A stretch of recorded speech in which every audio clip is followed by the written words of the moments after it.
소금이면 소금이지 알칼리 소금은 뭐지? 라고 생각하시는 분들이 꽤 계실 것입니다. 소금은 우리가 생각하는 것보다 꽤 종류가 다양하며 소금의 효능은 수없이 다양합니다. 바다의 보물이라고 불리는 소금, 그 중에서 오늘 알칼리 소금에 대해서 이야기할 텐데, 거기에 앞서 알칼리성에 대해서 먼저 알아야 하겠습니다. 여러분 안녕하십니까? 웰빙 100세 시대 시사 거자 자격으로 아름답고 행복한 더불어 사는 세상을 만들어가는 소엽 선생의 웰빙 생활 건강TV입니다. 이 영상은 세계 유수의 양심적인 의사들의 연구 논문을 바탕으로 소금은 생명의 시작이고 걷기는 행복의 원천이다 라는 건강보고서를 펴낸 저자가 참된 건강은 내 몸속 100명의 의사 NK세포를 활용한 면역력 증강에 있음을 많은 이웃과 나누고자 하는 사회공헌 방송입니다. 방송을 끝까지 시청하시고 날마다 업로드되는 건강정보로 구독자님의 삶은 늘 지혜와 건강이 함께하는 행복한 삶이 되기를 바랍니다.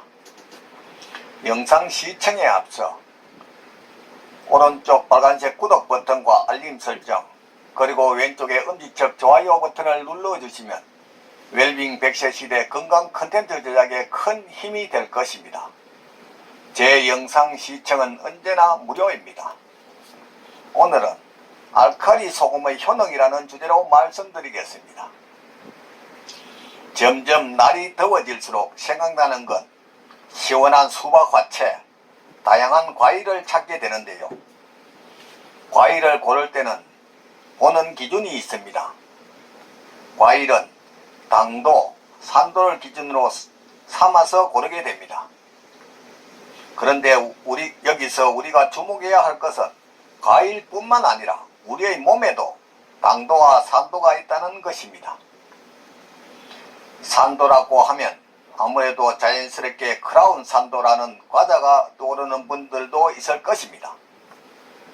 여하튼 나이가 들면 될수록 체중과 혈압이 조금씩 변화가 있는데 이는 그렇다고 해서 문제가 되지는 않습니다. 하지만 체온이나 당도, 산도는 단 0.3만 변화하여도 생명을 위협하는 건강지표가 됩니다. 산도는 인체의 산성, 알칼리성 정도를 나타내는 수치로 산도가 중요한 이유는 우리 몸의 70%가 물로 되어 있는 약알칼리성으로 유지가 되어 있는데요. 약알칼리성에서 산도가 0.05만 떨어져도 몸속 효소 활동 10%가 떨어지게 된다는 것입니다. 결국 몸속 산성화가 되면 심할 경우 부정맥과 암을 유발하게 되는 것입니다. 그만큼 생명을 결정하는 건강지표가 바로 산도라는 것입니다. 우리 몸은 태어나서 청년기까지 약알칼리성으로 유지되다가 노화가 되면서부터 산성화가 되는데요. 여기서 노화란 즉 산성화되어가는 과정이라고 보면 됩니다. 그렇기에 중년 이후 몸을 알칼리로 되돌리면 큰 병 없이 건강하게 살 수 있다는 연구 결과도 있습니다. 또한 약알칼리 상태는 세균 침투 때 방어가 가능하며 산성화될수록 체내 세포 파괴가 되고 산성 노폐물이 쌓이게 됩니다. 나이가 들면서 나쁜 생활 습관으로 알칼리 유지가 저하되고 또한 노폐물 처리 능력이 저하되니 대사장애 및 각종 질병 또한 유발하게 되는 것입니다. 결국 몸의 산성화는 만성 질병의 시작이고 원인이라는 말과 같습니다. 많은 분이 또 궁금하신 것이 몸속 산성화와 암의 연관성을 궁금해 하시는데요. 대표적인 성인병인 암 같은 경우 산성화가 될 시 큰 위험을 주게 됩니다. 자세히 설명한다면 우리 몸에 산성 노폐물이 쌓이게 되면 정상세포는 죽게 되고 암세포는 유전자를 변이시키고 계속해서 정식하게 됩니다. 이때 극심한 산도 변화 때에는 심장, 뇌기능 장애를 초래하기도 합니다. 약 알칼리의 7.4 pH를 유지하는 것이 중요하며 어떻게 보면 암을 예방할 수 있는 가장 좋은 방법일 것입니다.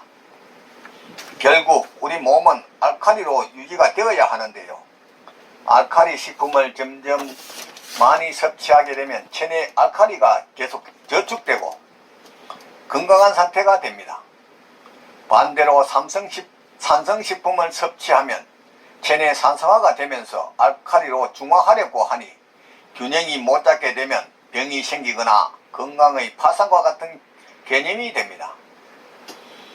우리가 과일이나 채소를 섭취하면 맛있다는 표현은 분해 효소 엔자임이 많다는 것은 알칼리 식품을 섭취하고 있다는 또 다른 표현일 것입니다. 알칼리 식품은 다양하지만 생각보다 꾸준히 섭취하기에 현대생활에서 접근성이 어지간히 관심을 가지지 않는다면 어렵습니다. 하지만 접근성이 쉬운 알칼리 식품이 있다면 모두가 편하게 섭취할 수 있을 것입니다. 그게 바로 알칼리 소금입니다. 알칼리 소금, 곧 미네랄이 풍부한 소금으로 대표적으로 용융소금이 있습니다. 우리가 시중에서 접하고 있는 일반 소금은 90% 정도는 불순물을 제거했다고는 하지만 미네랄까지 제거되어 짠맛만 내는 정제염입니다.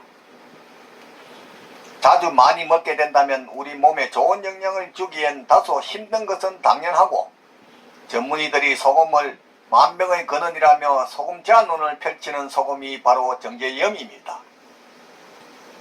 하지만 이에 반해 미네랄 소금인 용융소금은 천일염을 원재료로 해서 1200도씨에서 12시간 이상 1 내지 5회 용융해서 간수, 가스, 중금속, 그리고 현대 해양 오염에 의한 미세 플라스틱 등 불순물이나 노폐물을 태워 완전히 없앤 활성 미네랄, 유기 미네랄만 남겨 우리 몸에 흡수가 되는 pH 13의 질 좋은 소금입니다. 간혹 소금의 미네랄이 무의미하다고 이야기하는 몇몇 분들이 있을 텐데요. 이들은 정제된 염화나트륨이 순수한 소금이고 우리 몸에 유익하다고 이야기합니다. 알고 이야기하는 것인지 몰라서 그렇게 이야기하는 것인지는 이해가 하기 어렵습니다. 이유인즉 순수한 소금이라고 주장하는 염화나트륨은 무기질의 미네랄이기 때문입니다.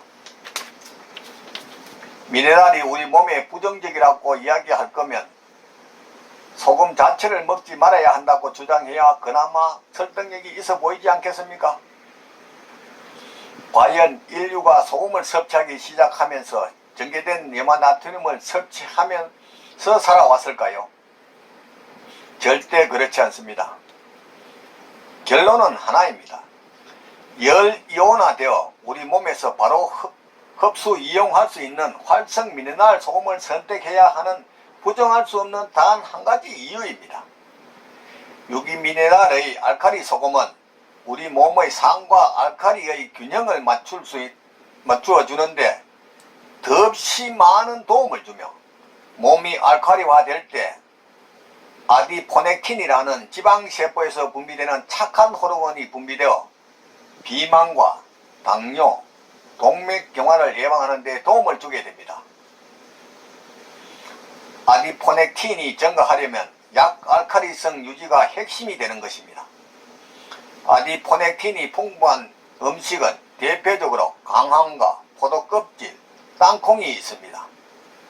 이런 음식을 수시로 찾아 또한 계속 먹을 수 없는 것이 엄연한 현실이어서 그 대안은 알칼리 소금인 죽염이나 용융소금과 신선한 물 섭취가 최고라는 것입니다. 그러나 죽염은 여러 번의 수작업으로 가격이 너무 비싸다는 결점이 있어 수시로 먹기가 어렵습니다.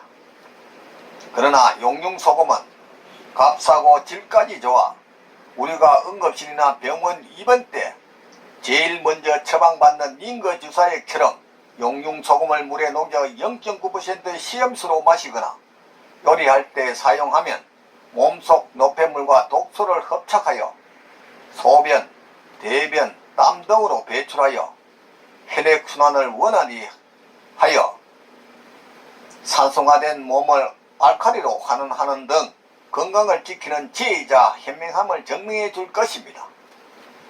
오늘은 알칼리 소금의 효능에 대해서 말씀드렸습니다. 삶에 쫓겨 방치하다시피 한 몸, 병이 와서 소문난 병원이나 유명한 의사가 병을 고쳐줄 것이라고 방황하지 말고 미리 내 몸 안에 100명의 의사를 활용한 자연치료로 천하보다 소중한 내 생명, 건강을 지키시기 바랍니다. 부모, 형제나 친구, 심지어 의사 등 그 누구도 대신 아파주거나 책임져 주지 않습니다. 전문이라는 나이센스의 소금 제한론에 속지 말고 저 넓은 바다가 썩지 않는 이유가 3%의 소금과 파도 때문이듯이 질 좋은 소금 섭취와 걷기 운동으로 면역력을 높여 구독자님의 삶은 늘 건강과 기쁨이 넘치기를 바랍니다. 오늘은 보람찬 하루였습니다. 내일은 더욱 멋지고 행복한 날이 될 것입니다. 지금까지 웰빙 100세 시대 시사 걷자 자격으로 아름답고 행복한 더불어 사는 세상을 만들어가는 소엽선생의 웰빙 생활 건강 TV였습니다. 많은 시청과 이웃에게 권하는 응원을 부탁드립니다. 감사합니다.